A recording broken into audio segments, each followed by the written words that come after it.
Enough of that. Enough of that. Enough of the intro song. We are back with another Lore Botha stream.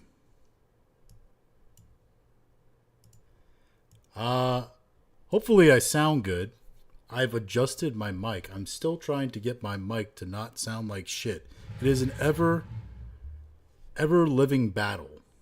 Ever constant battle to get the microphone to not sound like I'm speaking to you through the fucking ocean. I've changed the gain. I've changed the volume. I've looked up tutorials. And I'm starting to believe the mic is just shitty.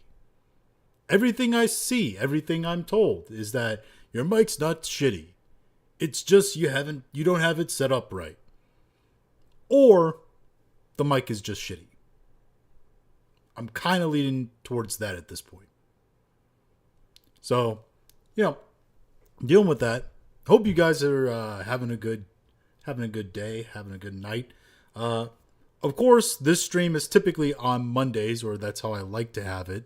It's just yesterday, I was busy taking care of family matters. And by family matters, I mean my family really wanted to watch a movie together, so we watched a movie together. And then after that, my wife really wanted to watch Night of the Seven Kingdoms, which is very good. If you haven't checked it out, go check it out.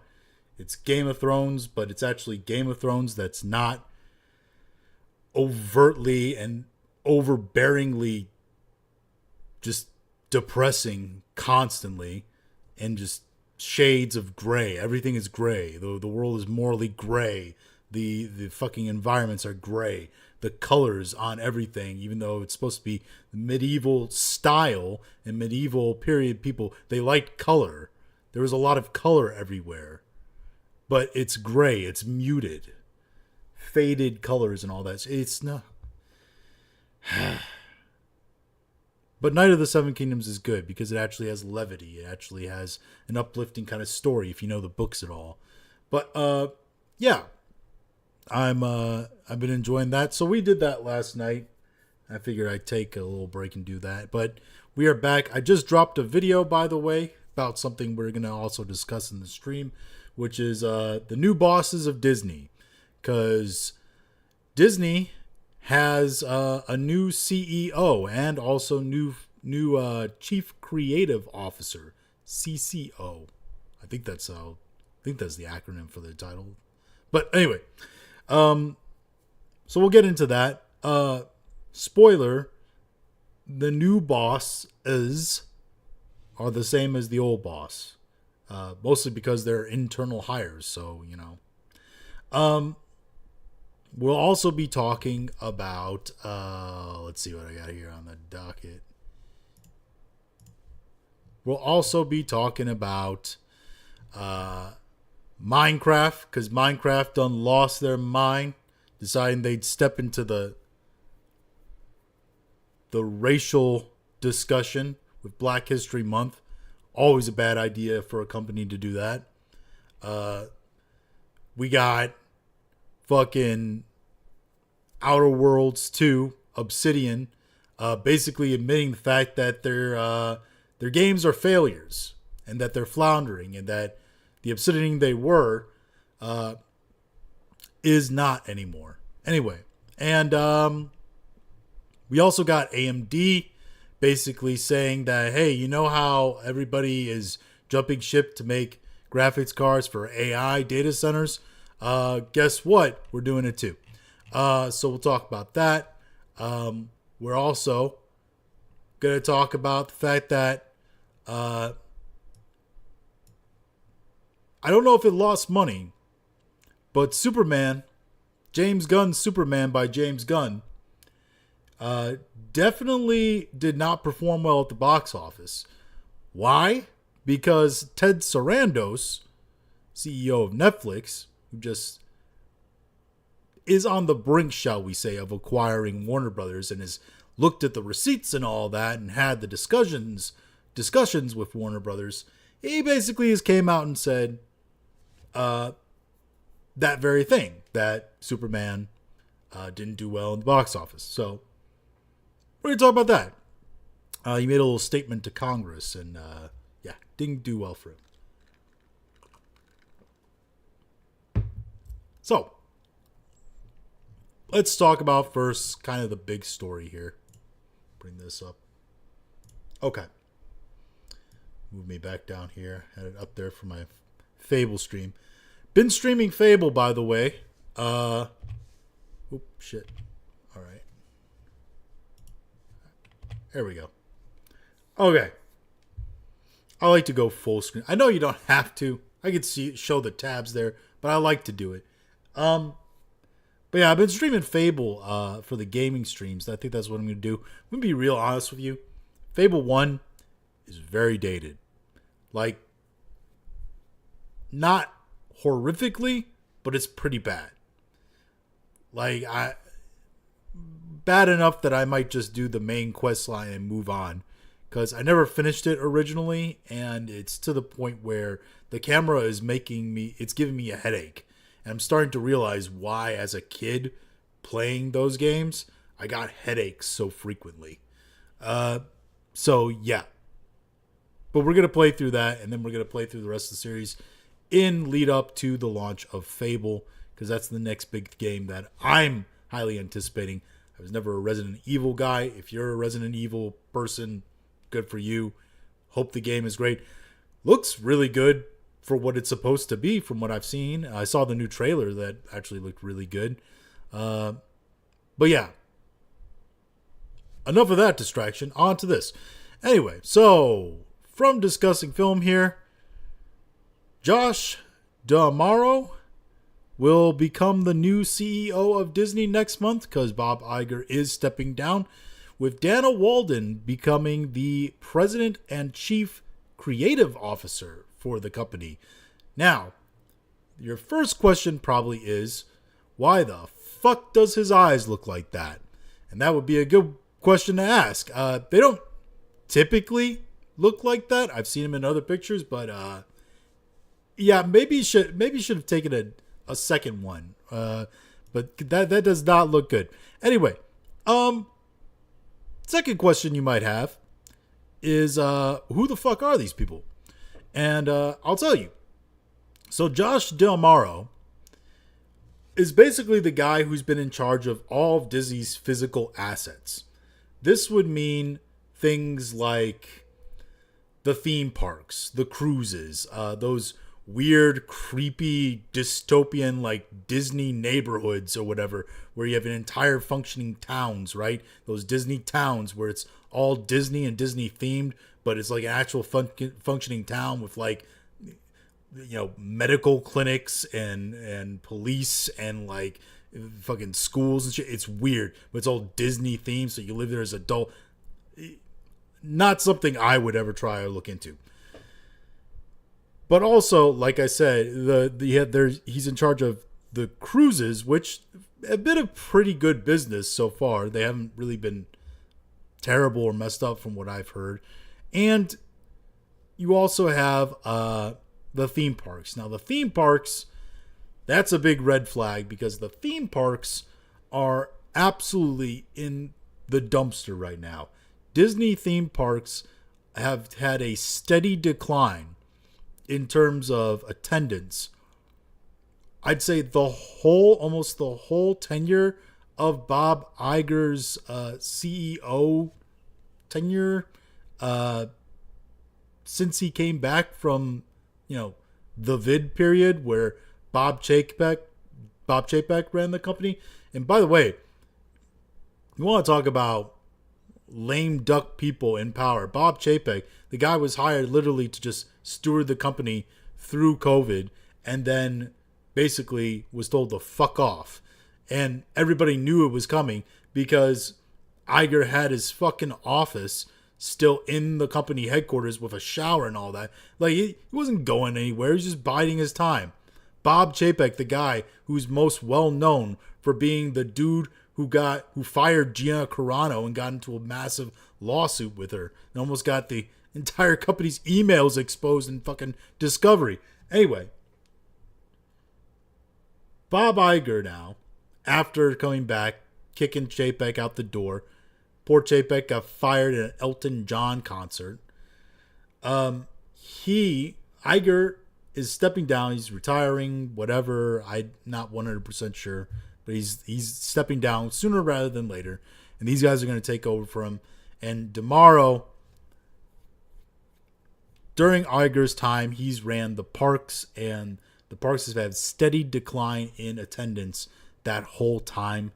And this is the guy he's been in charge of the Parks and oversaw decisions like getting rid of Tom Sawyer's Island to replace it with a Cars themed land, which I don't know.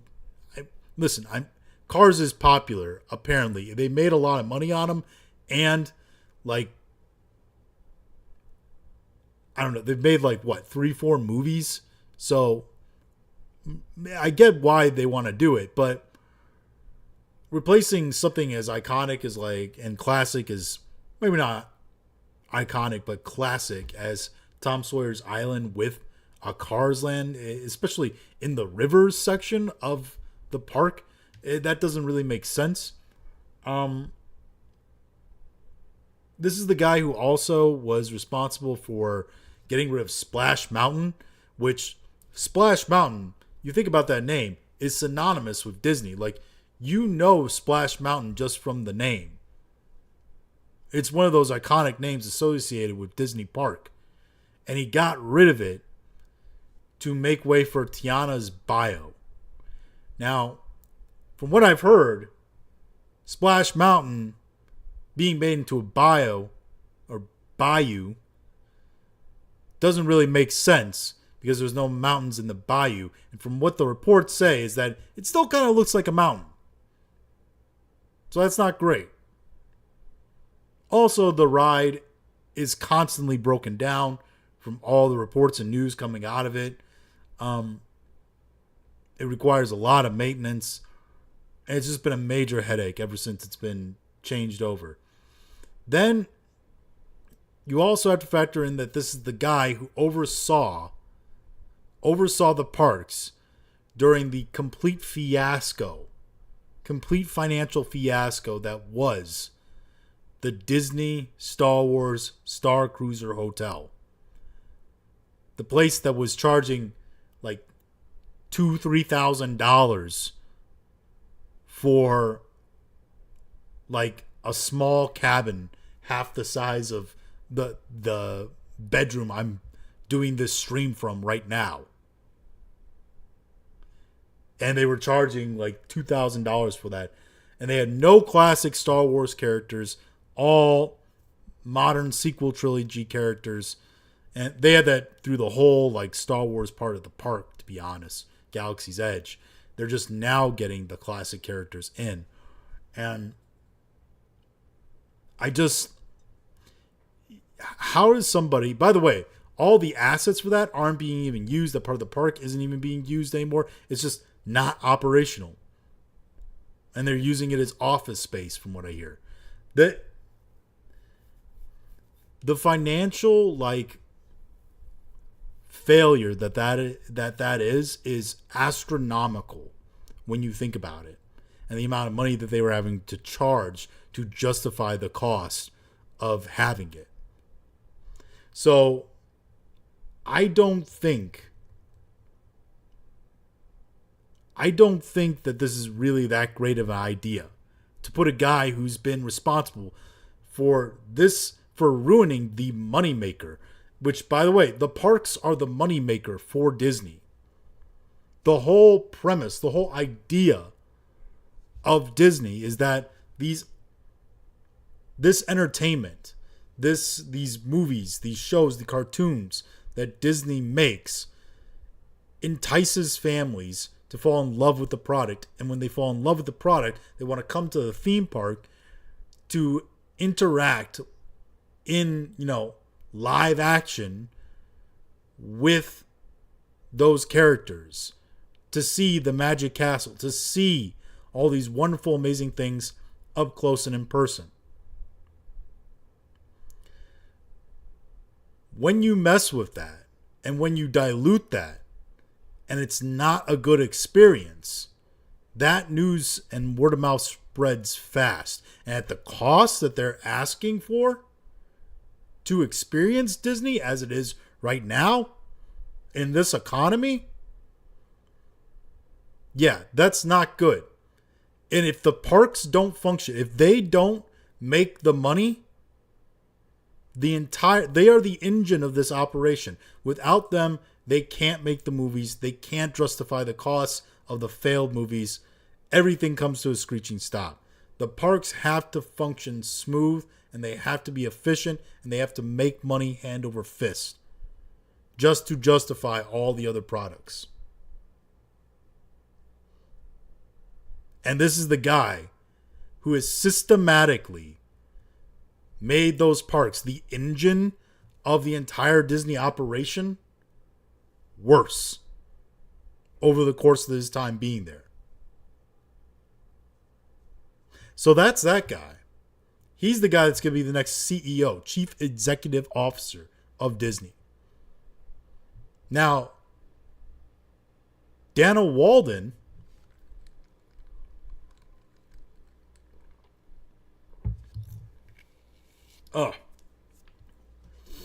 water lovingly stuck to my mustache. Dana Walden, this is the lady. She's going to be the Chief Creative Officer for Disney. This is the lady who, she's been in charge of Disney TV. She's been in charge. This is the woman who's been in charge of Disney Plus.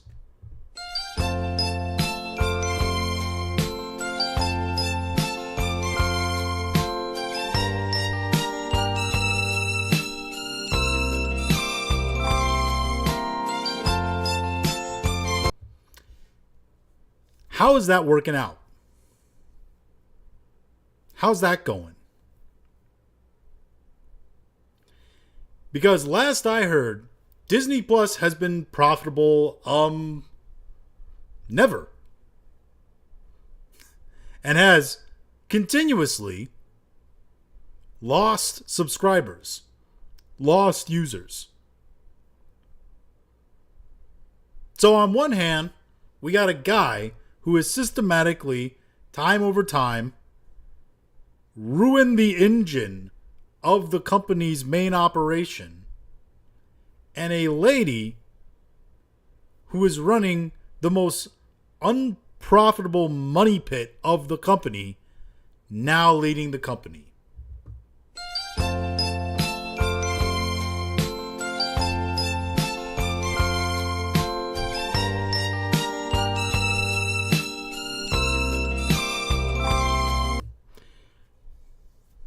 Make it make sense.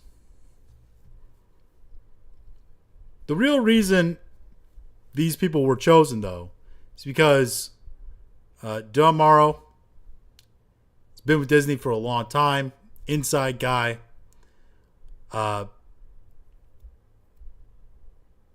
Basically legacy. Been there for a long while.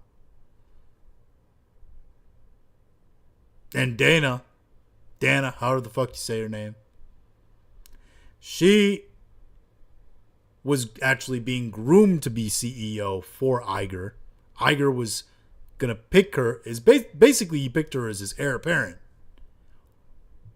And the only reason she probably didn't become the actual CEO of the company was probably because a lot of people had reservations about her and politics, basically being seen as enormously political and moving Disney back to being super political as they've tried to edge back just a little bit from being so political.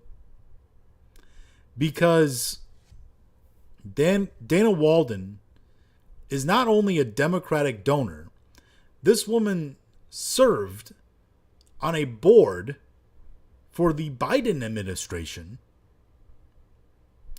and she's like lifelong friends with Kamala Harris. So yeah. Also, she's chief creative officer now, in charge of all the creative projects coming out of Disney. I'm sure there won't be any kind of political agendas infused in that. No, of course not. No social engineering at all. So, is Disney cooked with these two hires? Absolutely. Would they be any less cooked if Bob Iger stayed around and was still running things? Probably not. They'd probably be as fucked. The only thing I could say is maybe this is accelerant on the fire of Disney burning down. Metaphorically speaking.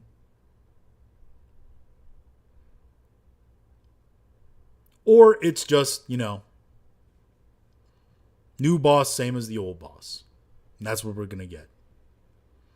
Anyway.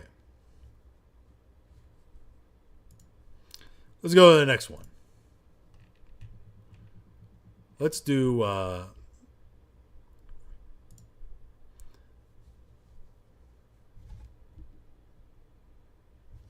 hold on.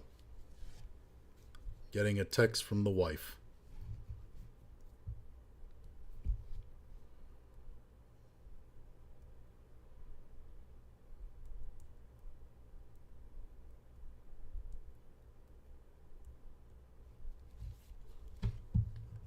She's asking me how long I'm going to be streaming, which probably means that she wants me to not stream long. So, the scroll might be short at the end of this stream. We'll see. But, we're not going to read all this, because Kami wrote a lot here that we don't have to go through. But, he states here that in a new Bloomberg interview with Obsidian Entertainment, Grounded 2 was apparently a big hit. What does that mean? We don't know. No financial data. But apparently people liked it. Which Grounded, I've not played it myself, but I've seen the original Grounded play. And did you really need to make a sequel to that so soon? Probably not.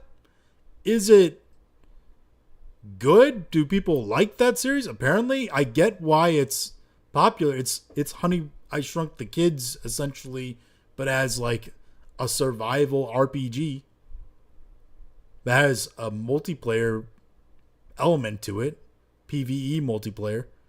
So I get why it's popular.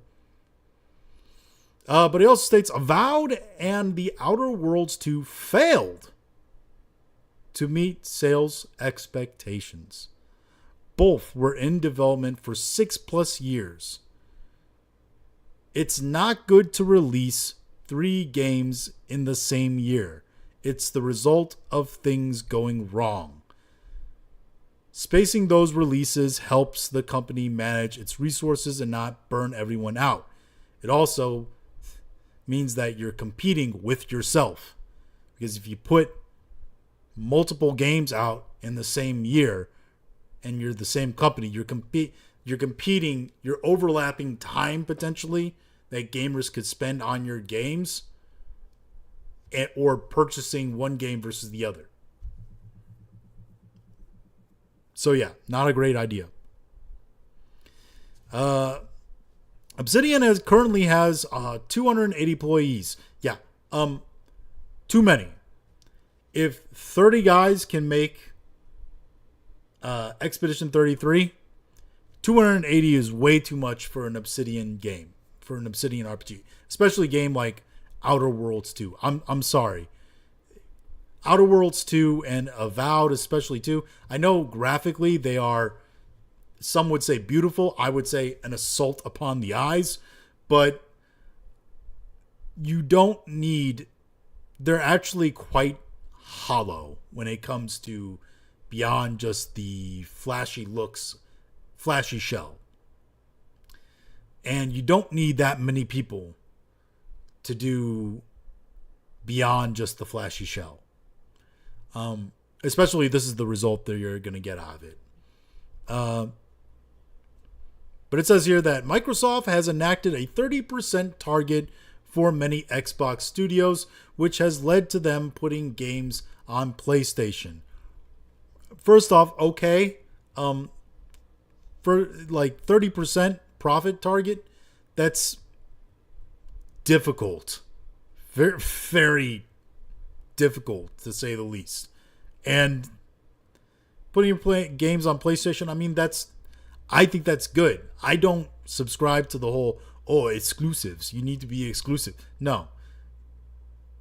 Games on as many consoles as possible is what's best for the consumer. Freedom to play how you want, on where you want, is what's best for the consumer, and that's what should be done.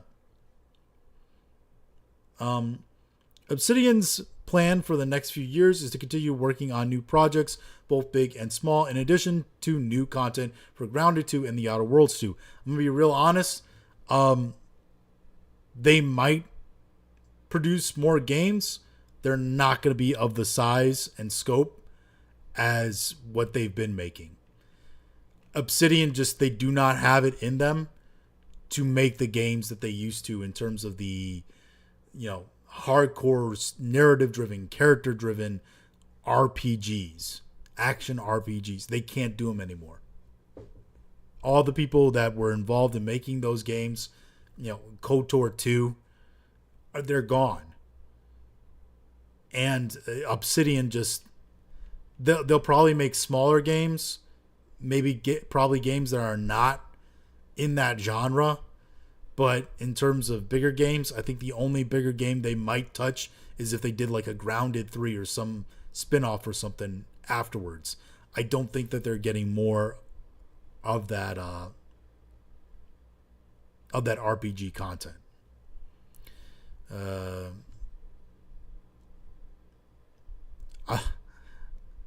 Avowed was originally pitched as a multiplayer game, but the idea was scrapped 2 years in, a crossover between Skyrim and Destiny. It's funny because how many of these games have we seen where they have started out as multiplayers, right? Shared universe games. They have multiplayer elements, PvP elements. All is just a way to try to farm gamers to buy skins and different packs, weapons packs, and upgrades, and etc. How many times have we seen that attempted? They pivot in the middle of doing that and end up creating what looks like and feels like a cheap product. That is what I feel like keeps happening. I mean, the most recent example and most distinct example I can remember is Dragon Age Veilguard. Dragon Age Veilguard was originally supposed to be Dreadwolf, which was a direct sequel to Dragon Age Inquisition, which we were all hyped and excited for when it was announced. Then a bunch of weirdos and agenda people got hired on to work on the project. A lot of the old team was gone. And then the game got switched over to being a multiplayer game because fucking Andrew Wilson is obsessed with finding ways to get microtransactions into his games at EA to farm gamers. And it ended up ruining that game because then they pivoted and said, okay, we're not actually going to do that anymore. We're going to go back to our roots. We're going to be a single-player RPG. But by then, the damage had been done in terms of narrative, in terms of characters, in terms of the aesthetics. I would argue that the multiplayer, like this multiplayer change here, is what ruined the aesthetic of Dragon Age in Dragon Age Veilguard, while the writers are what ruined the dialogue and the writing and the story, etc. And it was just a shit tornado of both of those things spinning around each other that created the gigantic turd that we have that is Dragon Age Veilguard. And I think in a similar way, trying to do that hurt the aesthetic of Outer Worlds 2. And I've played Outer Worlds 2, and I just have to be honest, I just found myself not caring. Nobody was compelling. Nobody made me care. Expedition 33. I played about, I don't know, 10 hours of Outer Worlds 2. And Expedition 33, in the first, I don't know, 20, 30 minutes of the like prologue of the game, the first little like intro sequence in Lumiere, that had me more invested in the story and characters emotionally in that like 30 minutes than all those 10 hours in Outer Worlds 2. And I gotta be honest, when I played Outer Worlds 1, and I did play it incomplete, I played the whole game, I was like, this is a really good start, right? The game, I think, did okay. It did well because it was the first big game that Obsidian had made in a very long time. So people were curious about it. I was definitely curious about it. I think a lot of people came back for that. We played it and we realized, this wasn't as great as I thought, but you're rusty, you're out of practice, new people working there, etc. Maybe the next project you work on is going to be really good. Then Avowed came around. They kept showing more of the game. They kept talking more of the game. And as they did, I became less and less excited and gave less and less of a shit about that game. And I played Avowed, and it was terrible. Avowed felt like a B level game from about 2009. Now, obviously, graphics wise, it looked a lot better than that. But in terms of mechanics and how the game operated, how the characters felt, how the story felt, etc., it felt like that. Why is the locking mechanic in the game just have a lockpick in your inventory and hold X? Anybody want to explain that to me? Because there were so many examples of things like that. Like, why is this even here? It serves nearly no purpose. Why are there items stored on shelves randomly in the like back rooms of places that I can take, but there's no chance of me like getting caught or like stealing factor involved in them at all? They're just in there. Like that's very 2000 like 10. We should be doing better than that, especially Obsidian and especially in a game like Avowed.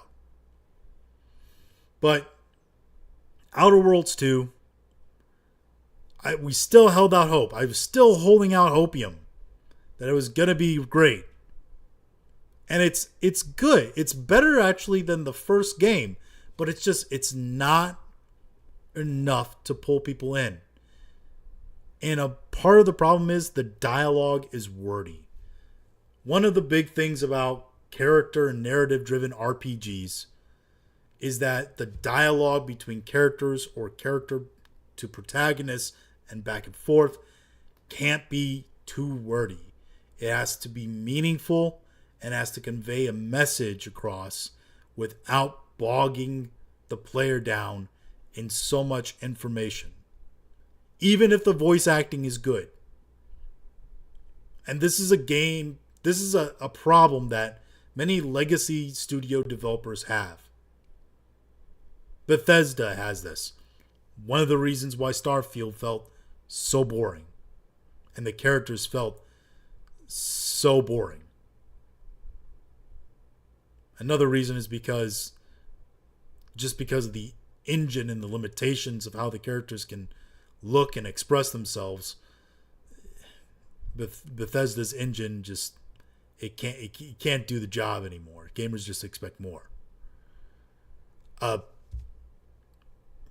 But the same the same principle applies though. Still, it's too wordy, too much yapping. You're yapping too much. Just get to the point, And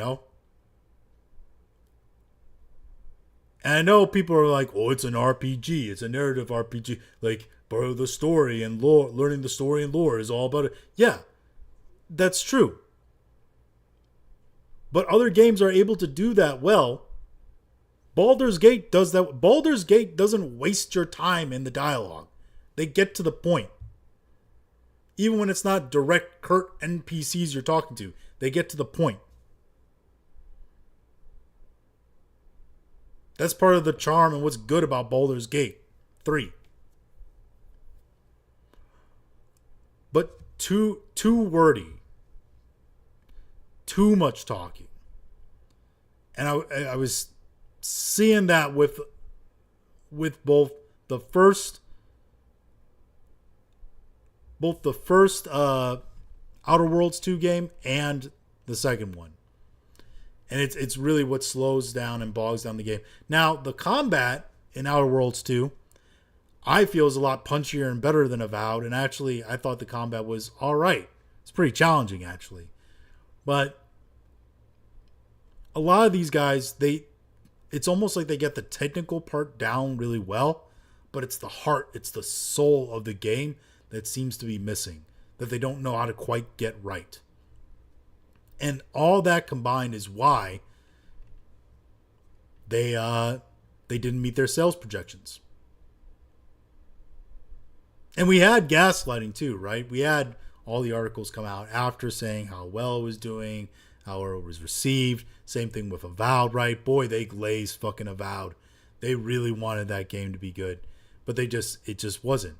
And one of the best things is this post here from Xbox UK, which states, replying to my haters, with a picture of the Outer Worlds mascot character, the moon character, typing away on a fake keyboard here, or a typewriter. And, yeah. The comments, maybe instead of wasting time replying to the haters, you can make a game that actually sells well. That's from November of 2025, and Savvy was justified, apparently, saying that. This reminds me of that one post.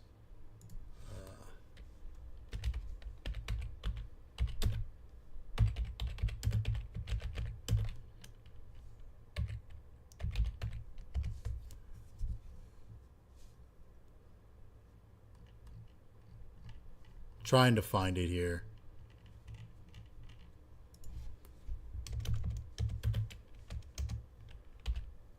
Because if I can find it, actually, I'm going to post it under there, because it's deserving of that.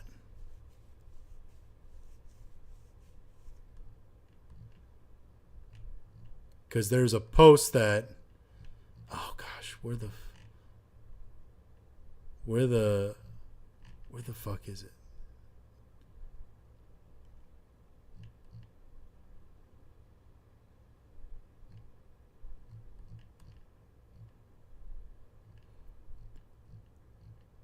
Ah, fuck. All right. Anyway, there's a post, right, that says like, it's one of those famous posts on Twitter X that's like, the haters said I couldn't do it, and honestly, they were right. I couldn't. Shout out to the haters. Great call on this one.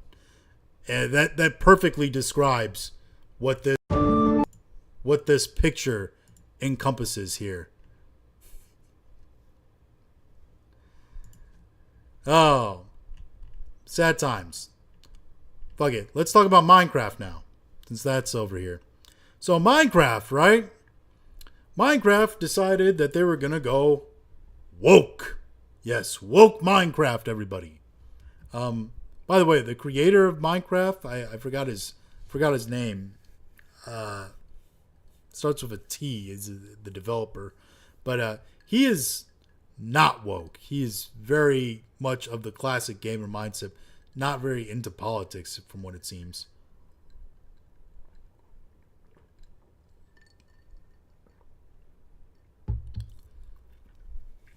Microsoft, however, very woke. And they own Minecraft now through Xbox. And this we have Minecraft posting here. This was on February 2nd. Want to change the world IRL? Start in Minecraft. In the free Good Trouble DLC. Good Trouble DLC.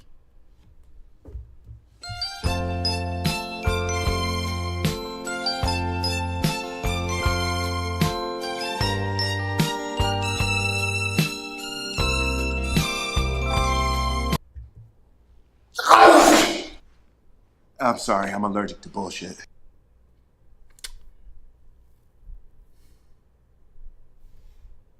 Dishonor on your whole family. Make a note of this. Dishonor on you, dishonor on your cow.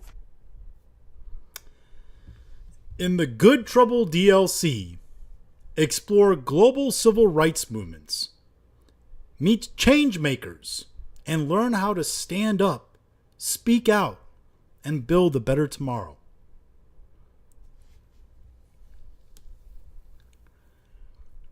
Do you want to take a guess? Does anybody want to take a guess at how bad the comments are? Let's just say that the comments, the replies to this post, obviously they're so bad that, like, they've been locked down, as you can see here. But the replies are so bad that they would make they rival a Modern Warfare lobby, if I'm being honest. Got a hair in my mouth.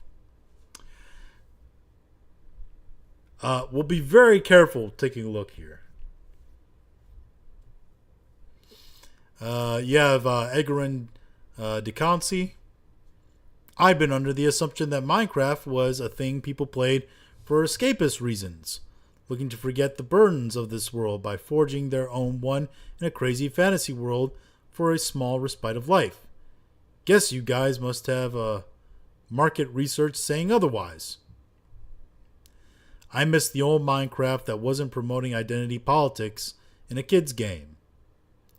Get this political propaganda out of Minecraft. Modern political propaganda. Tim Waltz, yada yada yada. Are you kidding? This game is geared towards kids. Propaganda.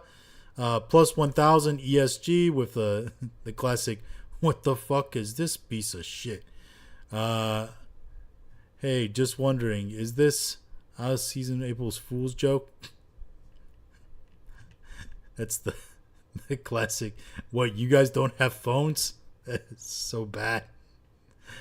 Propaganda but for kids. Why did you not do this for gossip? Not a chance, absolutely. This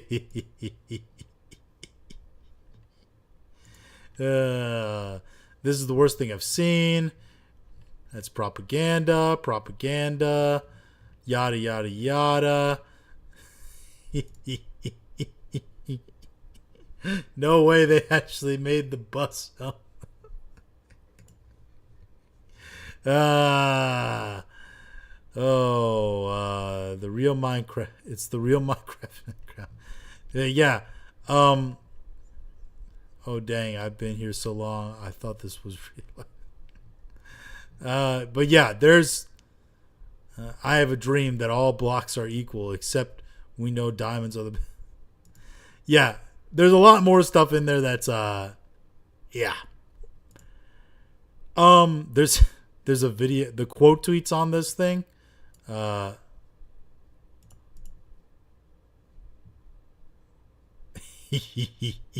Villagers will not replace it.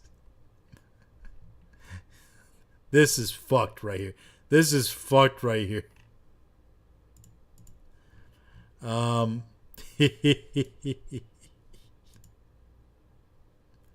Michael Jordan. See, this is the thing, man. This is the stuff you invite. This is the trouble you invite when you post this kind of shit, man. When you try to do this whole like virtue signaling bullshit, celebrate like fucking Halo. That I am convinced that Halo every year posts that dashiki bullshit every Black History Month just so that Halo will be laughed at and humiliated and made fun of online so they can have an eek of relevancy again, because Halo is such a dead franchise. Just for the small glimmer of hope that somebody like, look at this piece of shit Halo. Oh, hey, Halo. You remember that existed? Hey, maybe we should play one time. Nobody ever does, by the way. I don't know why they would think this is a good idea with Minecraft, because like the big thing with Minecraft is the modding community in Minecraft. So like if they wanted to put social justice shit in their Minecraft, they just mod it in. People don't understand, like these companies don't understand the internet. They don't understand that if you do this kind of shit, the internet is going to act a certain way to it. If you take yourself too seriously about an important topic on the internet, people are going to make fun of you. And the more you resist them, the more angry you get at them, the more they will make fun of you. And the more of them will make fun of you. You have to lean into the mean. By the way, this is why the political left, they don't do that very well. Because they take themselves way too seriously. I think that was all these story. Oh yeah. Real quickly, AMD. So, if you thought, I know it seems like every week we're like, hey, if you thought pricing on PC parts is bad now, it just got a whole lot worse. But it just got a whole lot worse. Because apparently, AMD Radeon Gaming GPUs to incur another price bump this quarter. Report states pricing is expected to reach similar levels as NVIDIA, the premium GPU price card. So, what does this all say here? Well,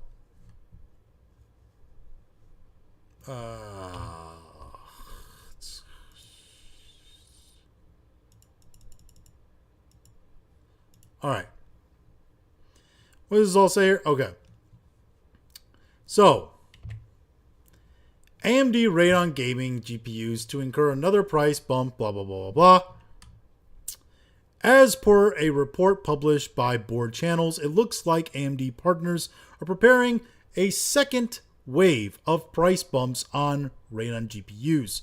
The price bump follows the original wave, which affected both AMD and NVIDIA GPUs with up to $40 hikes based on memory configurations. Once again, the price bump is due to an ever-rising memory prices and shortages that come along with them. That is a big, long way of saying AI, baby. Prices are going up because the chips are going to AI. The graphics is going to AI because we want to create our busty waifus in Grok AI image generator. Not that I would know anything about that. But, yeah. So,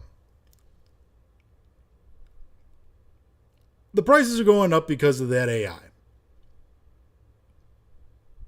And they're going to continue to go up. And the only way this is going to get fixed, because the only way this is going to get fixed is if the bubble bursts, which hopefully it's going to burst sooner rather than later, because there are so many people. I mean, Sam Altman's OpenAI basically is on the verge of closure. You got NVIDIA basically, they backed off their deal with, I think, with OpenAI, I think it was, investing like $100 billion or whatever. And they Jensen Huang basically came out and said, like, yeah, the industry's basically on the precipice of like falling. You have Dell coming out and saying that people aren't really that interested in AI as a feature on computers. Doesn't factor into them buying computers. You have pretty much everybody hating Microsoft Copilot and it clogging up their PC, and a lot of people getting rid of it right as they install Windows. I know personally that like the hospital that my wife works in, my wife is a nurse, their computers, whenever they have to reboot them, or whenever they have an update, right? A new version of Copilot is installed. And then the entire system for the hospital, the entire computer system for the hospital is down for hours. Like 8 hours it's down. Because they have to scrub Microsoft AI Copilot off of it. Because it is a security risk to patient information. Having the AI on there. So they have to get rid of it. Can't have that data leaking out. The problem is, to get it off that many systems across the entire hospital, they have to shut the computers down for like 8 hours, which doesn't make the jobs very easy on the staff. And yet Microsoft continues to push Copilot AI in even their professional models. And it's just, nothing points to this lasting very long. In fact, everything points to it ending a lot sooner rather than later. And if the investment dries up really quick, you're going to see the bubble burst. And you're going to see what I've predicted for a while now, which is that a couple of the major AI companies are going to stick around, just like the streamers. And just like the streamers, they're going to buy up all their smaller competition going belly up. So there's going to be like 3 or 4 big AI companies, and that's it. And even then, some of those bigger ones might fail, end up being conglomerated with other ones. So, or owned completely by other ones. There's some rumor and idea that NVIDIA might outright purchase OpenAI instead of heavily investing in it.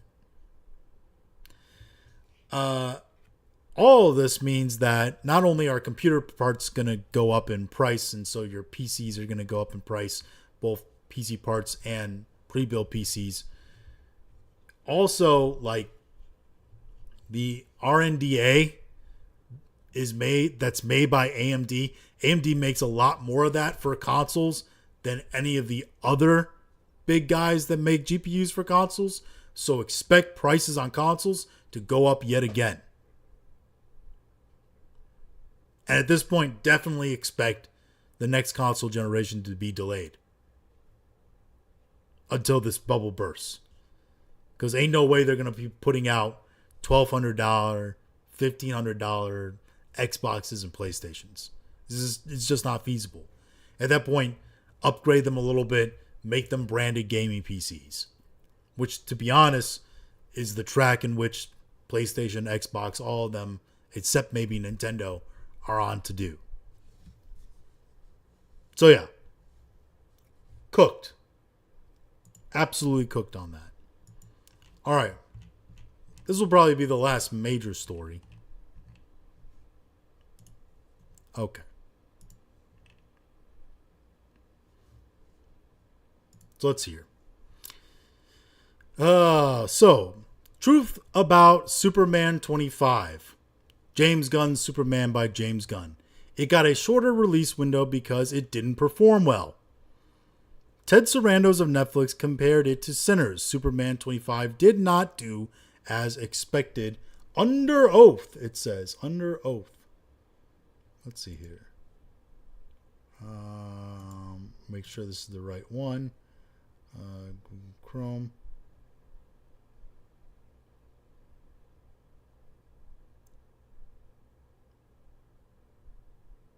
Let's see here. I think this is it. All right. Hopefully we can hear this. A direct question then. Will this be a fully exclusive 45-day theatrical window?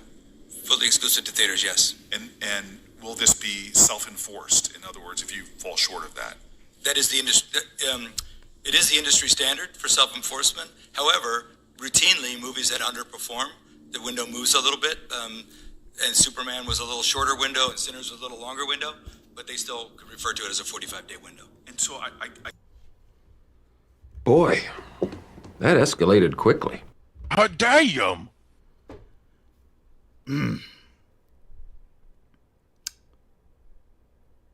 Ladies and gentlemen, we got him.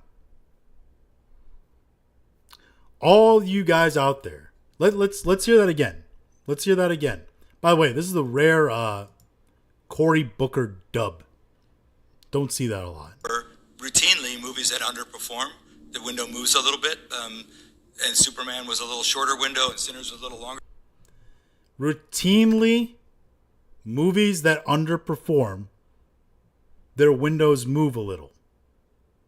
Superman, he then states, had a little bit shorter of a window.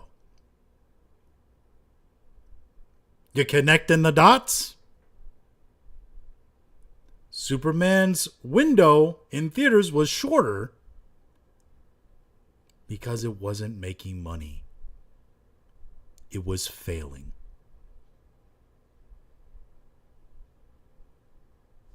One more time. Routinely, movies that underperform, the window moves a little bit. And Superman was a little shorter window, and Sinners was a little longer window.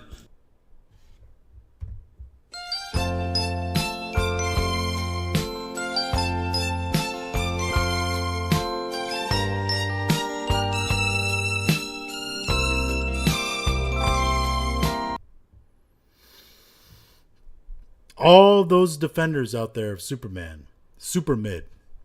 And I told you, my opinion of Superman, James Gunn's Superman by James Gunn,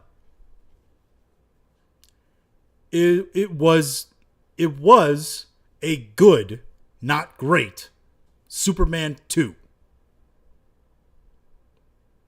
That was my thoughts on it. And so many people, so many crazies, so many bots, so many paid shills came out and was like, oh, it's the greatest Superman of all time. No, it wasn't. And people quickly caught on to that and didn't go see it in theaters. And all of you holding hope out there that James Gunn and his DC universe is going to be successful. You are coping and seething. You just can't accept what you're seeing. Yes, you're coping and seething. The truth it is scalding, and now you are molding and coping so hard. Coping. James Gunn's DCU is DOA. We said from the beginning, if Superman is a flop, if it's bad, if people don't want it, if it's just not good, the universe has no chance. And guess what? It wasn't good. It definitely wasn't great. The more I think about the movie and the more problems I remember about the movie, the less I like it. I think on Criticless, I gave it like a 50 something. I think I'd put it in the 40s now, low 40s maybe. It's not good, man. And you got Supergirl coming up after this. That's going to be even worse. And they're literally redoing Guardians of the Galaxy with fucking Supergirl and whatever bullshit team she has. You have the bullshit Lanterns project after that, and then you have the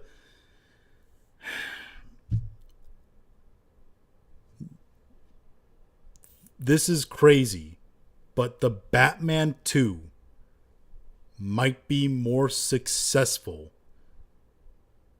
than anything that comes out of the DCU.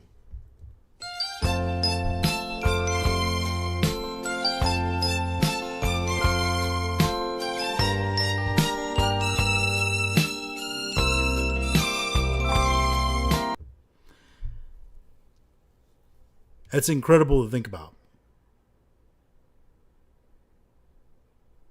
That the Batman 2 is more anticipated and might be better than anything to come out of the DCU. And they're going to have their own version of Batman, which guess what? Is going to be shit. And there's rumors that James Gunn might be directing it himself, which is retarded.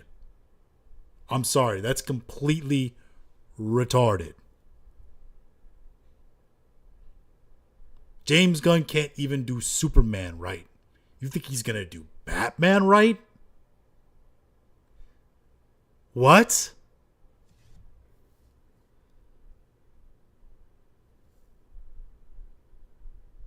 Y'all remember that this is the guy who wanted his second film, like his first or second film of his DC universe to be The Authority? Where they have knockoff Superman and Batman that are gay lovers?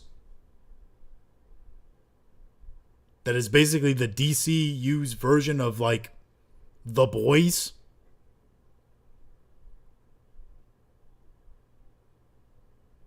Bro, like, the DCU is cooked. If Netflix and old Sarandos here gets his hands on it, the universe is going to be cooked. James Gunn has already kind of dropped hints saying like, I don't know if that I'll be the guy to like direct it or like steward it or whatever the fuck he said about future projects at at DCU or in the DCU. But if Sarandos and Netflix gets their hands on it, I think that entire universe is cooked. I think another reboot is coming. I don't think it will be live action movies.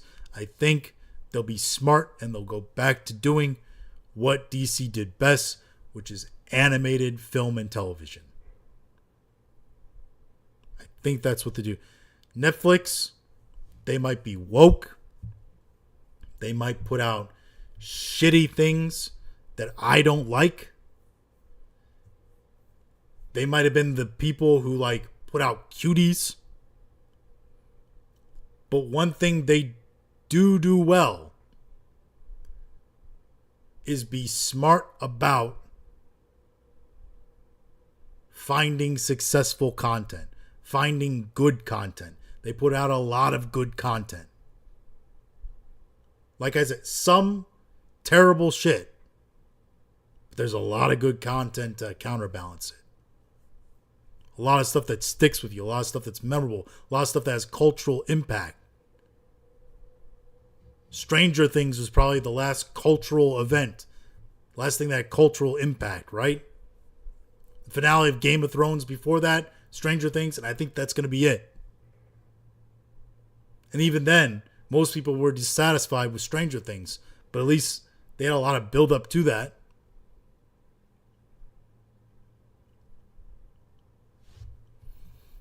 But there you have it. Basically confirm Superman 2025, James Gunn Superman by James Gunn, didn't do well in the box office. Pretty much confirmed by the one guy we know has seen the numbers because he's buying the company of how good they actually were, how good the film actually performed. All right. Now, enough of that. We're going to get into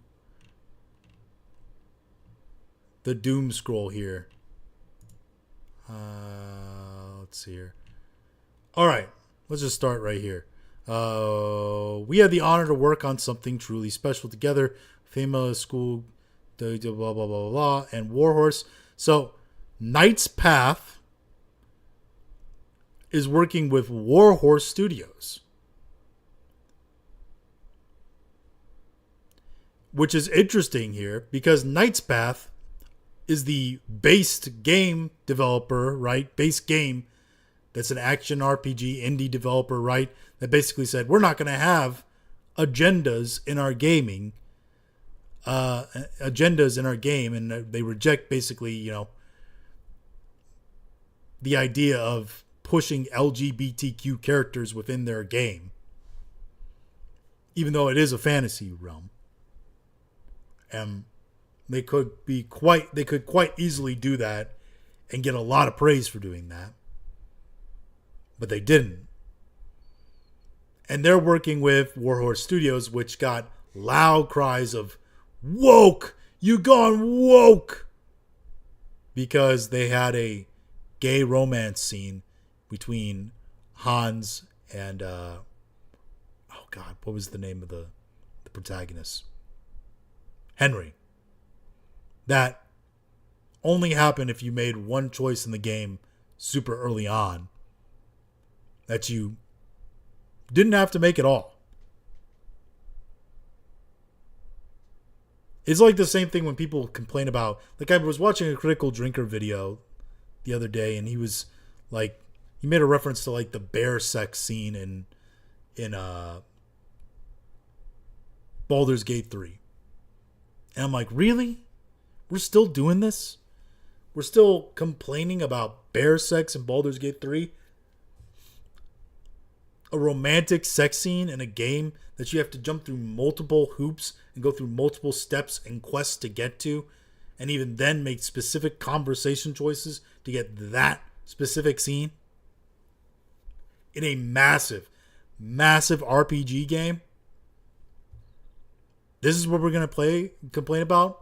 Which, by the way, anybody who's played Baldur's Gate 3 knows Baldur's Gate 3 is as woke or as based as you want to play it. Baldur's Gate 3 legitimately doesn't really judge you for your moral decisions. It's all how you judge yourself for your moral decisions. And you can play it as cruel or as kind, as noble or as evil, as woke and as based as you want to. So yeah. It's good though that they're working together because Warhorse Studios, Kingdom Come Deliverance 2 is a phenomenal game. Go play it. If you're like, oh, it's woke. No, shut the fuck up. Go play it. It's good. There's a lot of great stuff to love about that game. Go play it. It's worth it. All right. Let's scroll up. Go.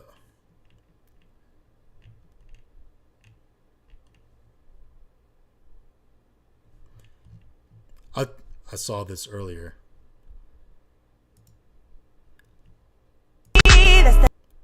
I would never date a femboy until Gio Scotti walks in. Let me bet the thing, I'm a 10-piece baby. Bedroom. Okay.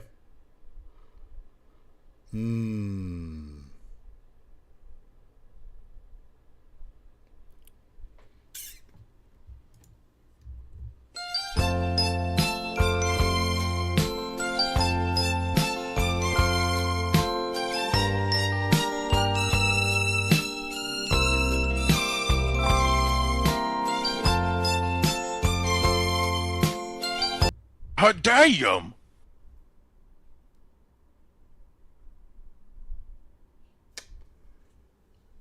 I'm thinking. I almost said I'm thinking really hard. That would be a foolish response.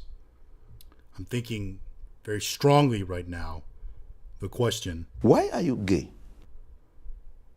To myself. Try to relax your anus.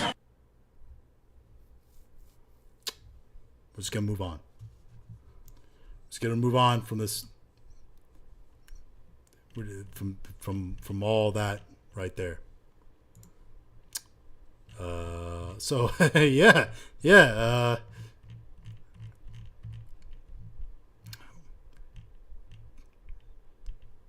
All right. Oh, we won wishing for games to fail. What's that accomplish? Oh, we got some pony on pony crime here. Because K-Med is a fucking woke-ass Sony pony. He's legitimately a bad person. This guy is legitimately a bad person. Noir. Ghost of Yotai did worse than Ghost of Tsushima. Metroid Prime 4. AC Shadows flopped. And Ubisoft is dead. Avowed. And Outer Worlds. Blah, blah, blah, blah. Noir is a massive Sony pony too. He's an anti-woke Sony pony. Which I always find anti-woke Sony ponies to be the weirdest Sony ponies. Because like, how can you be like, we don't want agenda in video games, but also be like, oh, I love you, corporate daddy. Oh, Oni-chan. I think I did that a little too well. Try to relax your anus. I watched that femboy video a little too hard. Anyway, fuck. I said too hard. Fuck. Why are you gay?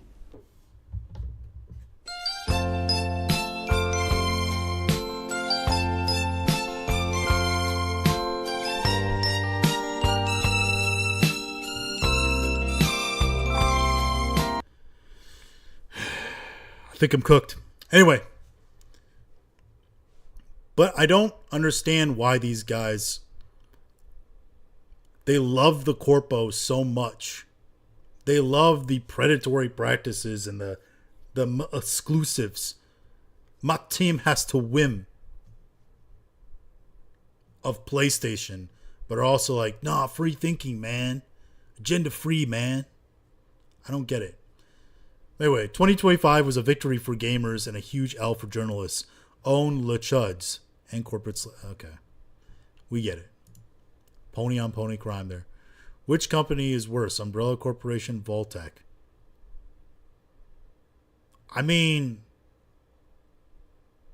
I feel like Voltec's worse just because, like, they killed a whole lot of people. Like, they ended the world, basically, as you knew it. All right. Every time I open, there's more to say. Okay. There's oomph on here. Whose toes I'd absolutely put in my mouth. She knows who she is.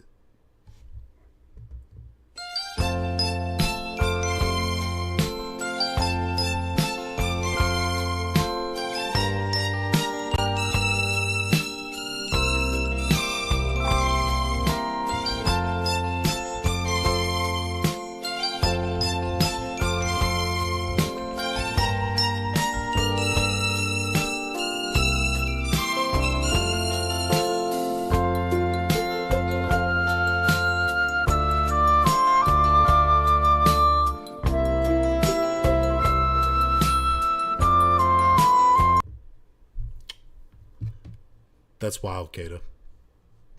Why would you post that? First look at Woody Harrelson as Kevin Feige in Kevin, the Kevin Feige biopic. Discussing fish. you almost had me. You almost had me. What the hell is even that?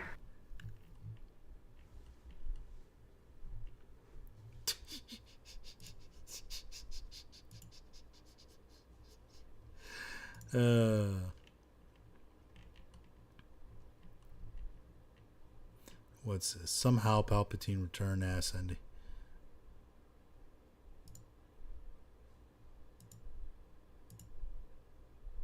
So no. no sound on this? Alright. Oh, God. Fucking hell, Tree Bear. Tree Bear's wild with G&G memes. Getting real tired of tourist season. What the fuck did Reforged say? Elder Scrolls. If you want that story to feel impactful, if you want your decision to be impactful, I'm telling you, the picture that gets missed in a lot of these discussions is at a ground level, you need a belief in morality and objective truth. If you do not believe in those things, if you don't write from that perspective, it will not work as a story. It will not work as a morality system. It won't feel impactful. It won't feel meaningful. It won't. If you do any form of like literary criticism and you study any book, go to the member goal fucking gets me, dude. Go to any book, go to any story where you have the crisis, the struggle, the resolution, you have the protagonist, you have the antagonist, you have all of the pieces and parts that make up a good story. You're never, ever going to find a critically acclaimed story that doesn't have those assumptions baked deep into the crust. This is like English class with teacher fucking Jimmy Neutron. It's just there. It's assumed. Like the ground beneath your feet when you're walking. It's just there. It's like, well, yeah, of course. There's good, there's evil. There's right, there's wrong. Okay. There's truth and falsehood. Yes. These are universal measurements. Like that you can't escape it. You try and write a story without it. Try and write a story without it. It's almost impossible. Just the idea of having a protagonist and an antagonist is the idea of antithesis. It's the idea of black and white. It doesn't work without that. It doesn't. And we're going to look at some of these videos here because we've got people that are concerned about the writing, the team. Okay. So first off, Astro Cyborg says Reforged while wearing a Skyrim shirt thinks the main story is so important to the Elder Scrolls that that's the last thing fans talk about.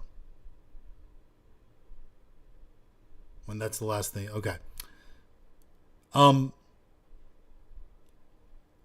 guess I know some pretty big Elder Scrolls fans out there that are deep into the lore. Now, to be fair, Bethesda themselves don't even give a shit about the lore of Skyrim or the Elder Scrolls because it seems like things have changed every single fucking time you take a turn, and they don't even know what's going on.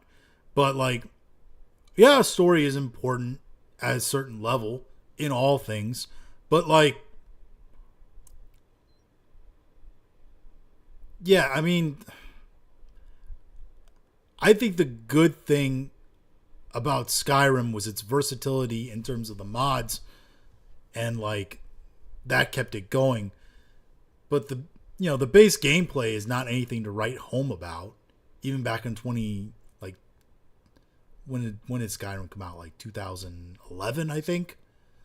Even then, like, not something super to write home about.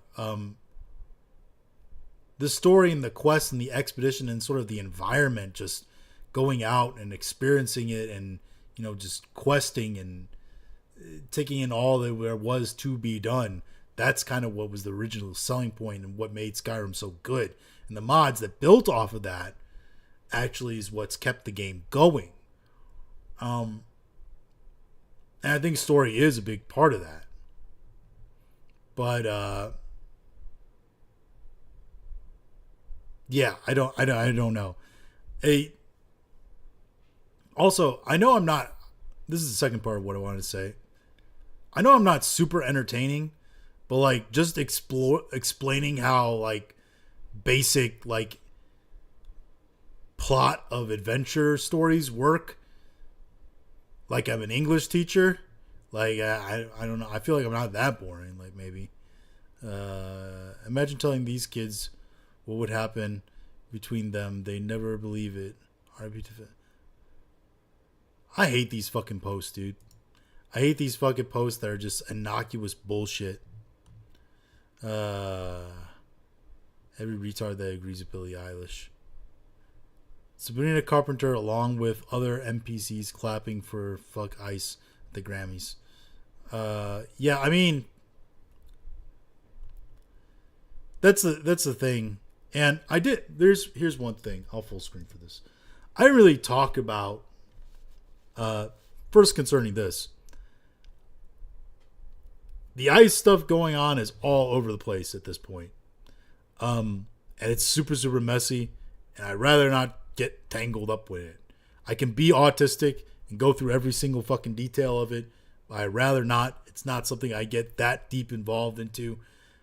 I will cover the actual conclusions that are reached. Something that's more definitive. The Alex Preddy bullshit, all that stuff. That is something I would cover on here. As of right now, it's all up in the air. Everything's going crazy. I don't know. My ear was itching. Secondly, concerning like the Epstein list that just got dropped. Or all the emails that leaked and all that. First off, absolutely wild that this dude was banned on Xbox in like 2013 or whatever. You know what you had to do to get banned on Xbox Live in 2013? Some of the shit he had to say. Though to be fair, as the conspiracy theories are saying, he might have been banned because one of the Russian girls that were procured probably for Bill Gates gave him a little something extra that he then came home and probably gave his wife. Maybe. Allegedly, according to the documents. And then he had to get antibiotics for her. He was asking Jeffrey Epstein to procure those for him. And yeah. Then all of a sudden, like a month or so later, Jeffrey Epstein was banned on Xbox Live. Purely coincidental. So yeah. By the way, anybody who's saying like, oh, Elon is named in the files. Well, yeah. And Elon is calling for people to be prosecuted. You know why?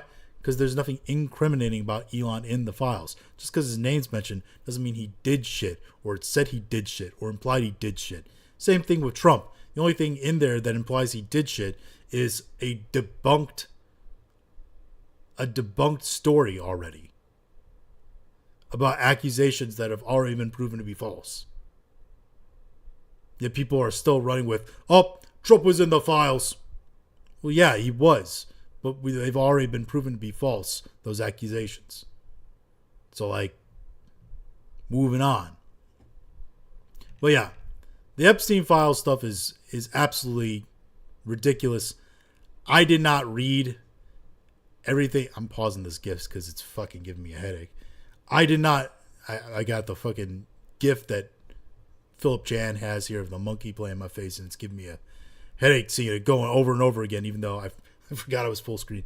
Anyway, I did not read the entire Epstein files or the big excerpts that came out of evidence, because I think it's like a million files or 1 million plus files. I don't want to, if I'm being honest, because I'm pretty sure there's a lot. From what I've heard, there's a lot of horrific stuff in there. A lot of crimes beyond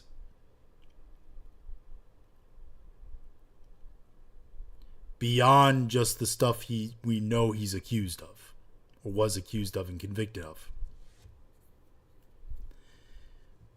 There is stuff written on there, from what I've heard, that is the thing of like demons, like monsters. Like, there's like, it's bad enough that like you have fucking Nicki Minaj.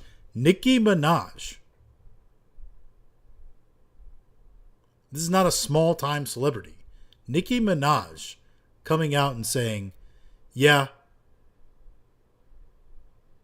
Hollywood does satanic rituals. They mess with kids all the time in many different ways.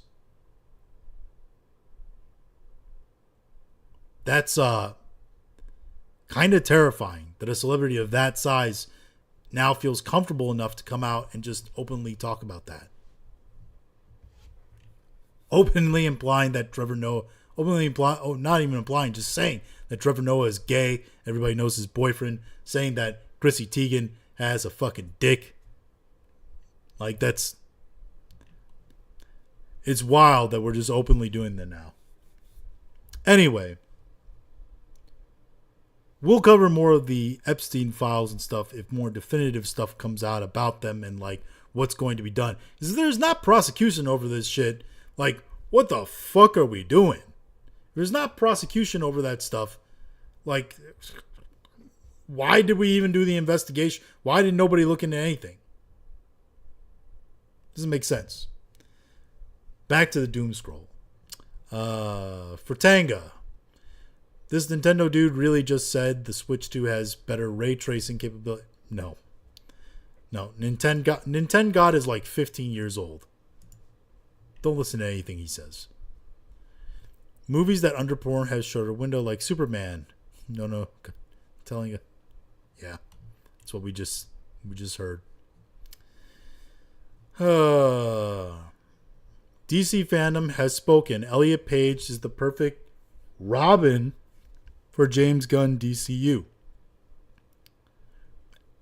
Elliot Page, does this still count as a woman invading men's spaces? Page already kind of played this part on Gunn's indie movie Super. Yeah, I mean, Elliot Page is too old to play that kind of role, I think. So, no matter what, it's kind of fucking Beast Games. I'm pretty sure at this point, like, Mr. Beast is opening his own bank, like his own loan service. Like, I'm pretty sure, like, he qualifies as a supervillain at this point. More Outer Worlds talk. No one will ever top this Batman. Yeah, the animated Batman is peak. We know this. Peter Docter confirms that Pixar's Godot will use new hand-printed style of anime. Hand-printed? What the fuck? We're in an interesting point in animation history where people have grown up with so much around them that they're looking for something new. Okay. I'm not sure what that means. Sam Altman, resident AI gay boy. But can I really call him gay? I mean, we did the femboy thing earlier. Now I'm confused. Anyway, really excited to get Elon under oath in a few months. Christmas in April. I guess he's talking about, you make me want to cancel my Chechen.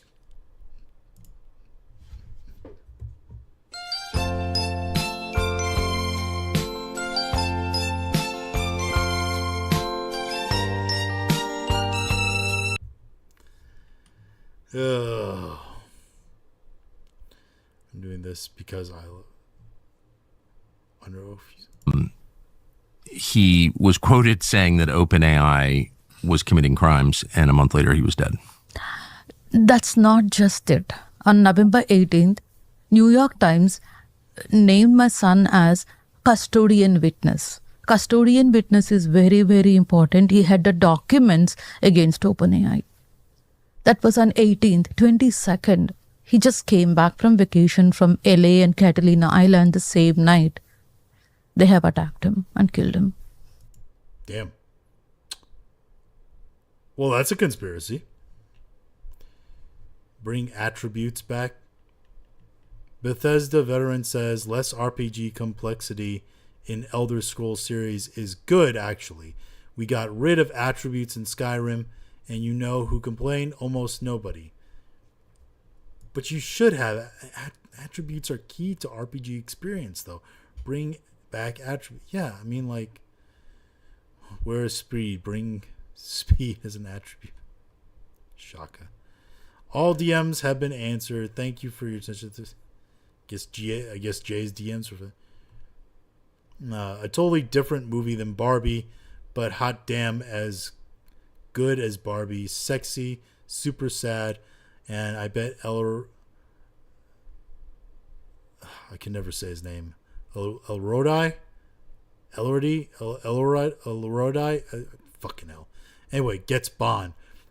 Isn't he like American? Isn't Jacob Elrodie,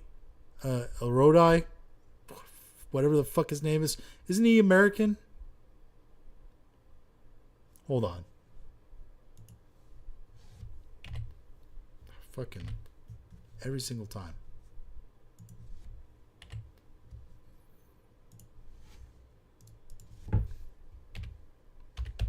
Almost knocked my fucking cup down. Australian. So an Australian actor played Bond? Yeah, I'm not too sure about that. Here we go. But in terms of like this fucking piece of shit, dude. I gotta click between. I know I should set up the hotkeys, but I don't want to. Yeah. This seems like the kind of movie Grace Randolph would be into. The kind of movie that was designed for someone of her Sex in the City like vibe to actually go and review. So I bet she actually gives a fairly accurate review of it. New Apex Legends Breach gameplay, blah, blah, blah. Who gives a fuck? It's Jeff Keighley. Co-founder Respawn tragically passed away in December. Oh, okay. A tribute with Zampella. Okay. So this new Apex Breach thing has a tribute to Zampella at the beginning. That's nice. Adam Cochran. There are 3 things French are truly great at. Food, wine, protest, giving zero fucks about how rich you are when you are in their court system. You can't scream free speech, blah, blah, blah. French police raid Elon Musk's ex-office in France. I'm sure that will go over well.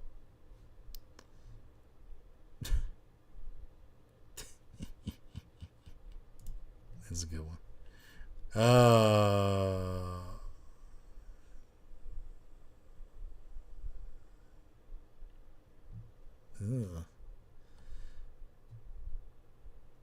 I don't know. Josh Den of Nerd says, I don't know if this is good or bad on the appointment of Josh D'Amaro and what's her face?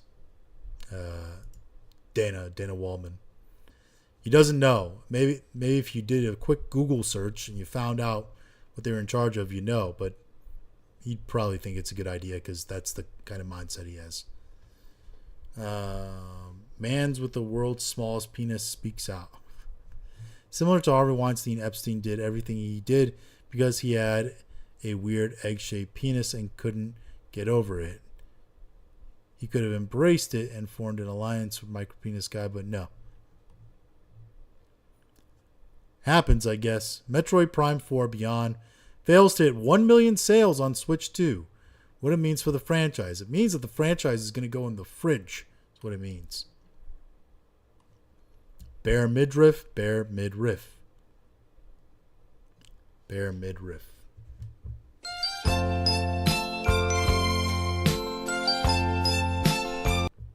It's a good one. Oh, this space by Katie Sackhoff. I'm going to be real honest. I feel like Katie Sackhoff is a bit like what's her name who plays Peggy Carter, right? Her name escapes me at this point, but they're not actually that pretty. They're just really fit. They have like a good body and they're like into the nerd shit, especially Katie Sackhoff. And that's why like dudes are attracted to her. Starlink's now available in Senegal. Oh, great for the fake French. On Wuthering Heights trailer. Before I hate this trend, by the way, of the like 4-cut picture thing. Stupid. Oh God. For immediate release, Sinai law firm is offering to evict Billie Eilish from her Los Angeles home on a pro bono basis on behalf of the Tongva tribe. Sinai law firm is the premier eviction. Please God, let this happen because it would be so fucking funny. Yeah, I saw the guy who was like, I'm gonna try to like go to Billie Eilish's house and try to like move in or whatever because, you know, nobody's illegal on stolen land, right?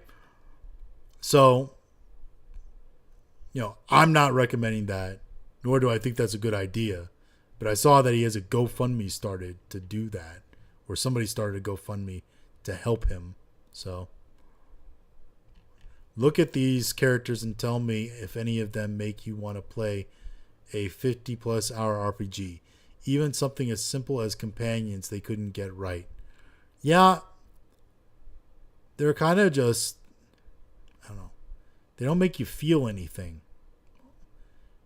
They're all varying shades of like orange, as you can. Maybe it's just the sunlight, but all of them are like varying shades of like tan.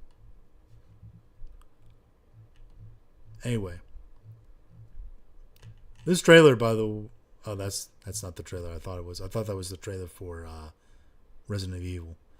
Gaming studios should have to stop chasing graphics because we've been peaked. Yeah, and this with the Batman game. Yeah, graphics just don't matter as much anymore. Art style. You need to move back to art style being important. Anyway, what time is it? How long have I been going? Hour 42. I think this is about as long as we need to go, though, tonight. I think my wife has responsibilities that I need to attend to. So, but yeah, been a good stream. I think we talked about a lot of fun topics. I'll probably have videos out on some of those topics. Probably have shorts out maybe on a few of those topics and more. Yeah, hope you enjoyed the stream. Hope you enjoy on the VOD. If you do catch on the VOD, be sure to like, share, subscribe, all that good stuff. Really appreciate you guys as always. We'll be back next week with another edition of this, probably on Monday as the usual scheduled time. We will also have the Thursday gaming stream. Might have another gaming stream between those. Maybe, we'll see. Depends on how much work I get done on videos and all that. But really appreciate you guys as always. Hope you guys have a good night. And we will talk to you again later.